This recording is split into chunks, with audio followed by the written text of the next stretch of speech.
Hello everyone, my name is Mr. John Mahlangu. I'm a lecturer at the Nkangala TVET College, Middleburg campus. I'm lecturing electrical theologies and mathematics. Today I'll be giving a lesson about ECDE Level 2. ECDE Level 2 is divided into 4 main topics: components and circuit drawings, digital electronics, computer components, transducers used in a process control. Each topic consists of subject outcomes. Our lesson for today will be from topic 1. Topic 1, components and circuit diagrams. Semiconductors on Module 3, Unit 3.1, Semiconductors Physics, and Module 4, PN Junctions. On completion of our module, you will be able to understand what is a semiconductor and distinguish between an intrinsic and extrinsic semiconductor. You will be able to explain N-type and P-type semiconductors using an atomic structure.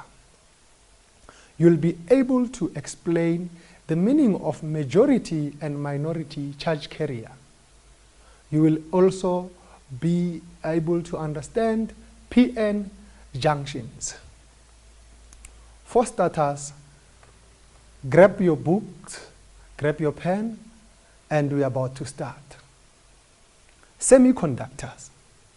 What are semiconductors? We use them every day. Semiconductors are semi-metal materials that are neither a conductor or an insulator. Materials such as silicon and germanium. The material silicon that is used, the reason why they use silicon, it's simply because it's a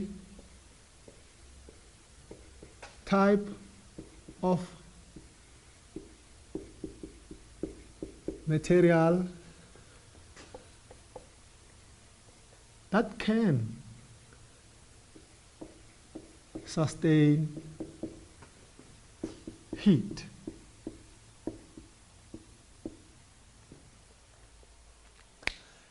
Silicon, it is simply used because it's a type of material that can sustain heat.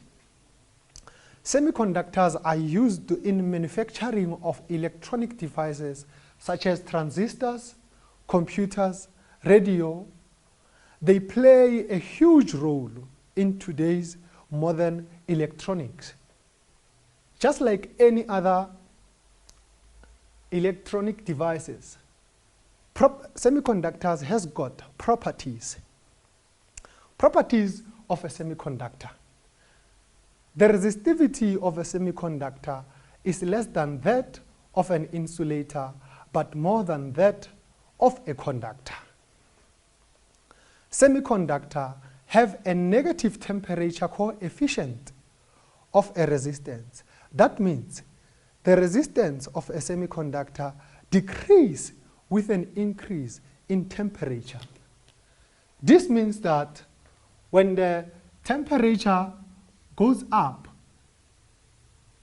there is a change in conductivity of a semiconductor. Meaning that when the temperature goes up, the conductivity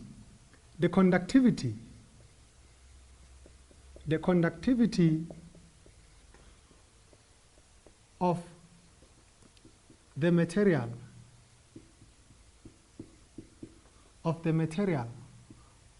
also goes up.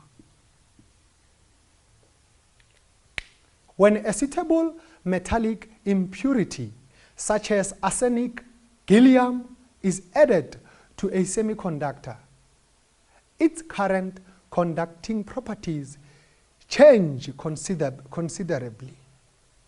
We will learn more about metallic impurities as we proceed. Semiconductors are of two types: intrinsic semiconductor and extrinsic semiconductor. If you understand fully what is an intrinsic semiconductor and what is an extrinsic semiconductor, you'll be able to manage to understand the whole module 3 of semiconductors. You will be able to answer certain questions in future. Let's start with intrinsic semiconductor. An intrinsic semiconductor is a semiconductor when in its pure form, just like what? Germanium and silicon are a perfect example of an intrinsic semiconductor. This, what I'm going to draw now, it's an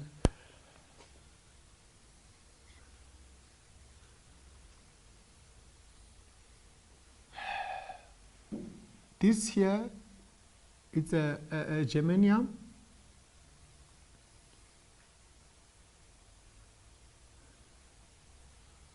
This, it's a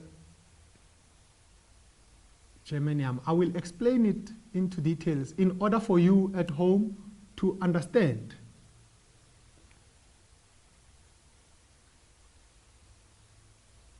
Remember what we said.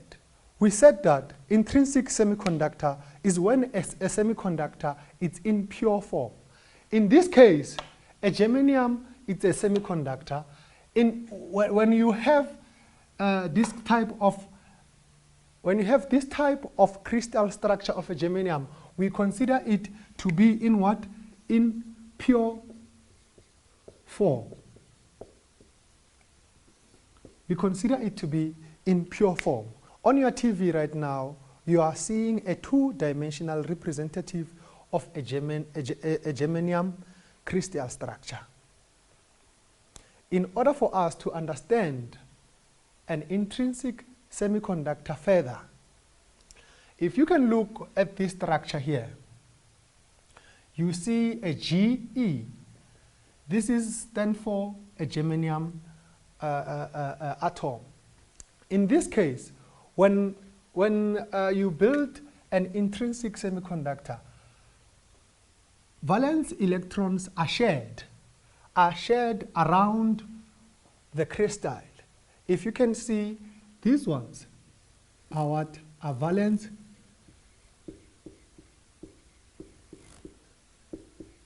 electrons. When valence electrons are shared, they form a bond. This bond. They form a bond. This bond. When they form a bond, this bond is called covalent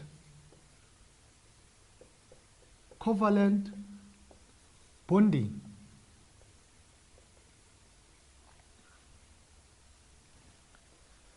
This bond are called covalent bonding. The covalent bonding are demonstrated by a dotted line. If you can make reference into our textbook, this textbook, Electronic Control and Digital Electronics, you will understand it much better. Even on our slide, it is being demonstrated that covalent bonds are demonstrated by what? By a dotted line around what? Around the valence electrons. Going forward, at a low temperature,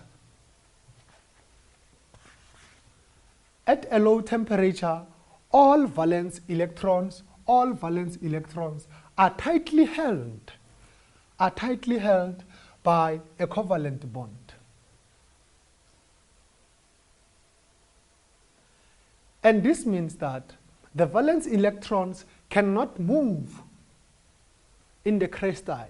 They cannot move or do anything in the crystal. In that way, this germanium atom cannot conduct electricity. Remember, in order for the conduction of electricity, you need a movement of electrons. In this case, we are at a low temperature.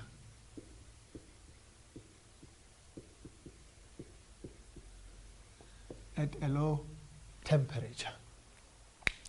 Everything that I explained falls under low temperature.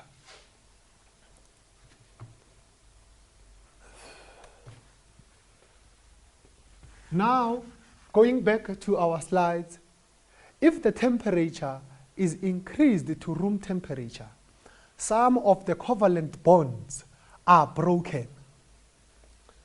Let's look back on our crystal structure. What they are saying when they say when the temperature increases to a room temperature, some of the covalent bonds are broken. What they mean is that this covalent bond is broken, and when this covalent bond is broken, valence electrons start to move from one covalent bond to another. These valence electrons start to move from one bond to another. When they move like this, they leave behind a vacant. A vacant space. If you increase the temperature, you'll get a high movement of valence electrons, and at some stage, you will find a vacant space here. A vacant space after the valence electrons has moved, we call it a hole. A hole. That's what it is left when the valence electrons have moved from one bond to another at a high temperature. At a high temperature.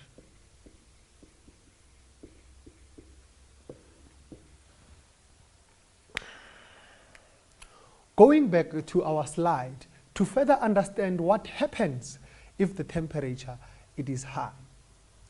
The result in the electrons leaving its original position, and these electrons is now free to move everywhere within the crystal. The resulting vacancy of an incomplete covalent bond left behind by the dislodged electron is called a hole, as I have specified, indicating the absence of a negative charge. A hole can serve as a carrier of electricity like free electrons. A combination of such free electrons and a hole is known as electron-hole pair. If the temperature is increased, a large number of electron-hole pair is generated. Now that we are done with intrinsic semiconductor, we are entering extrinsic semiconductor.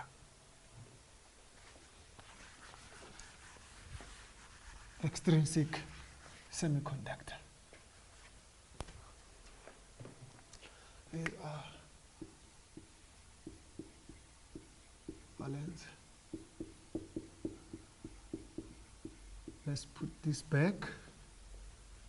These ones are covalent bonds. I put them back because we'll still talk more about them.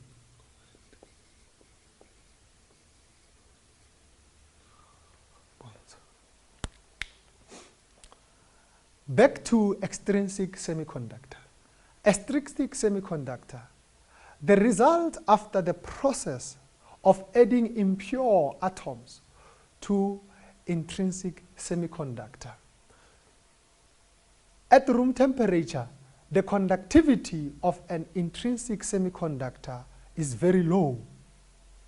We need to add an external amount of impurity atoms to make it extrinsic semiconductor. The process of adding impurity atoms is called doping, and the added impurity are called dopant. I will demonstrate further after this slide on how do you add more impurity atoms into an intrinsic semiconductor. The main purpose of adding impurity atom is to increase the number of holes and to also increase the number of free electrons. Impurity atoms. I have told you that we will demonstrate on how to add the impurity atoms. Impurity atoms. Impurity atoms added to a semiconductor are either pentavalent impurity or trivalent impurity. Pentavalent impurity atom consists of 5 valence electrons. If you can remember, a germanium crystal has got what? Has got 4 valence electrons around it. And if the temperature is increased, you still have another germanium here with exactly the number of valence electrons around it.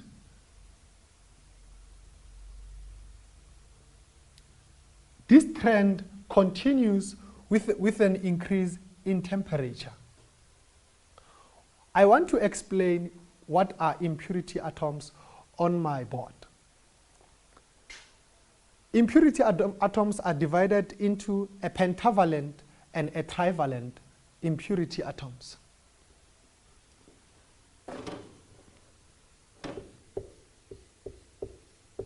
A pentavalent and a trivalent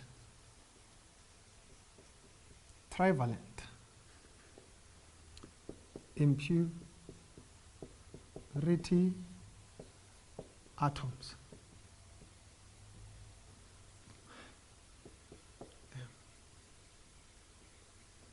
Impurity atoms.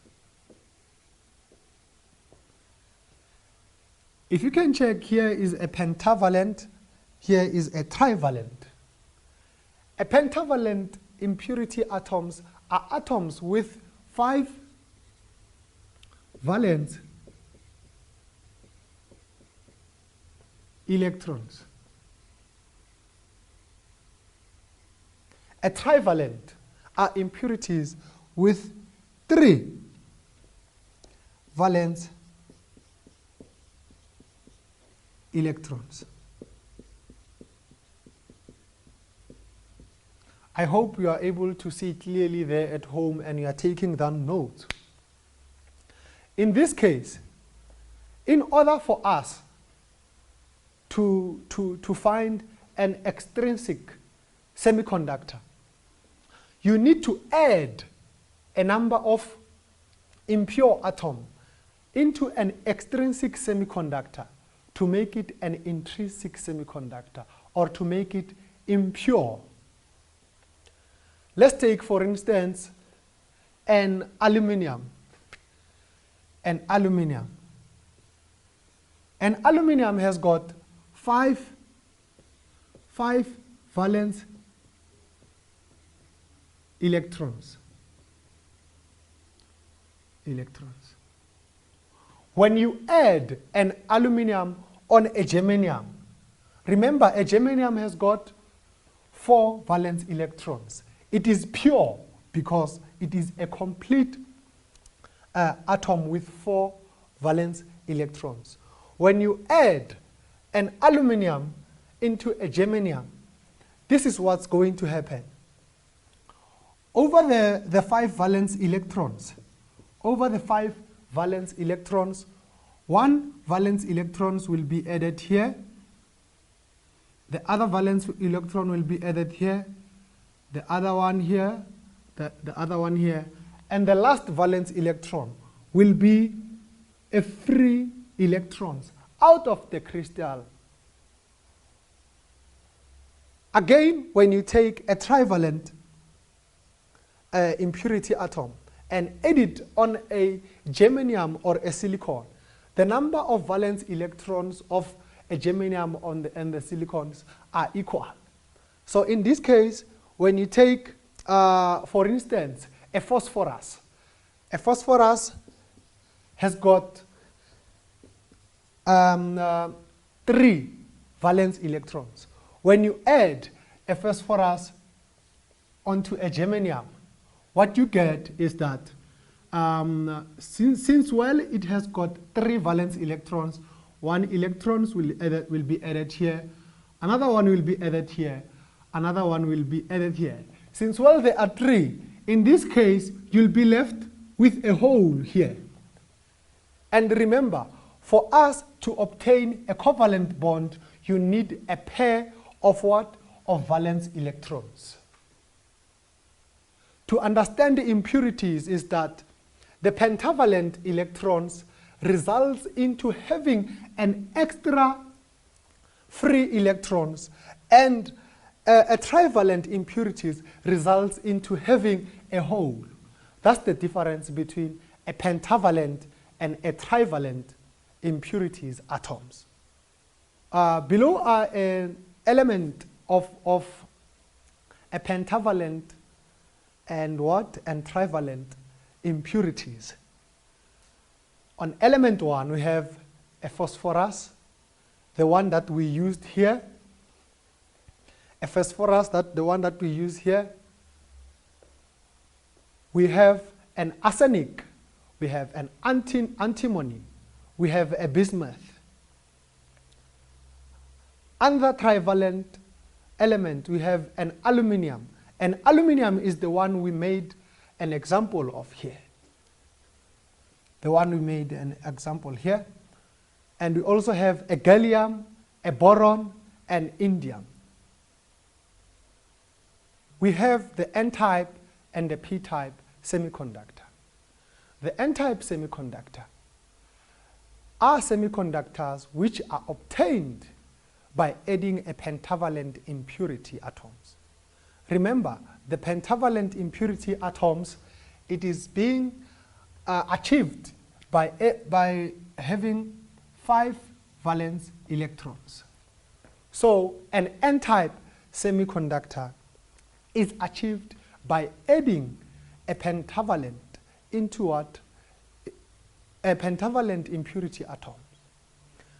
Another thing that we get under the N-type semiconductor is that by adding a pentavalent impurity atoms provides a high number of free electrons in the semiconductor crystal.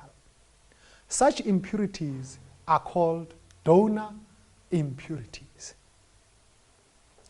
The reason why they are saying it is donor impurities, if you can look back on our germanium crystal, if you add a pentavalent impurity atom, you'll be left with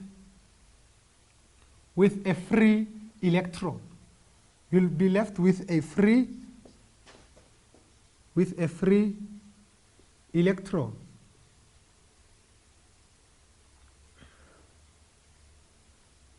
With a free electron.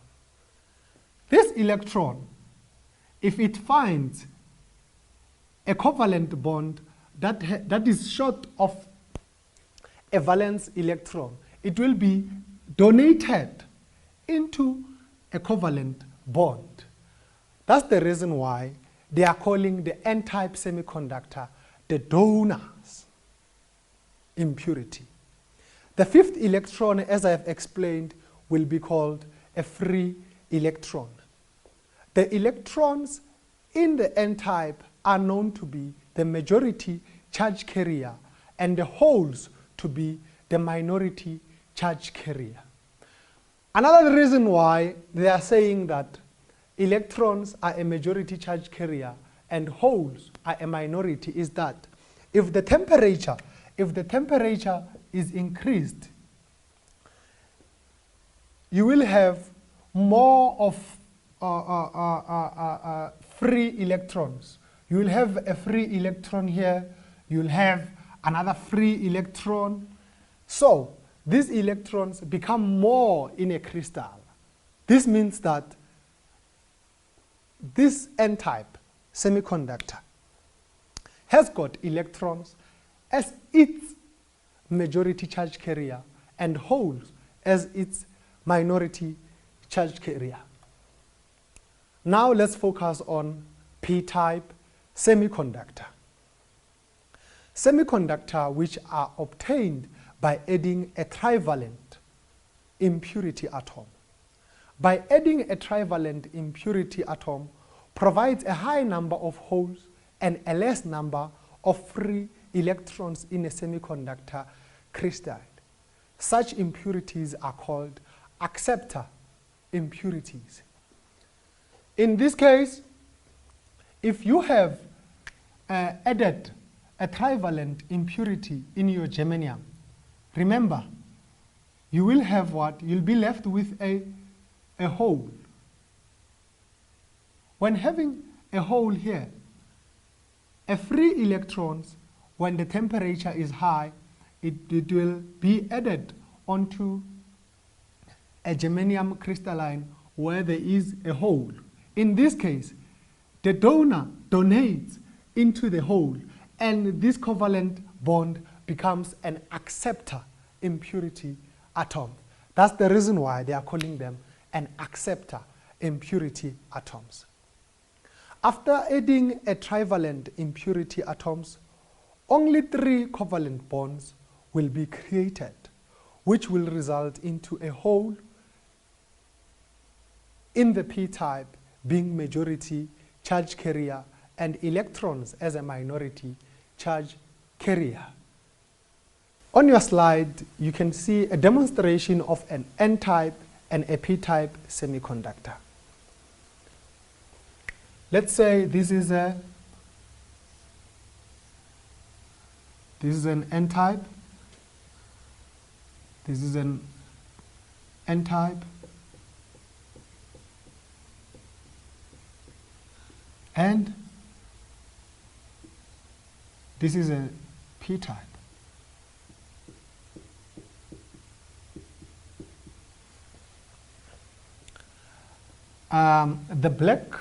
The black marker will represent holes.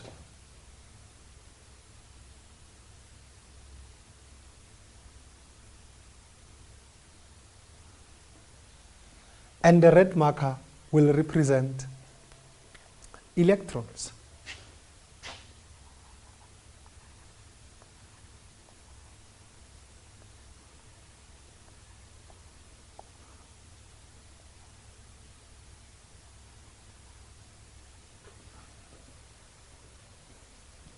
Let's quickly do it before we run out of time.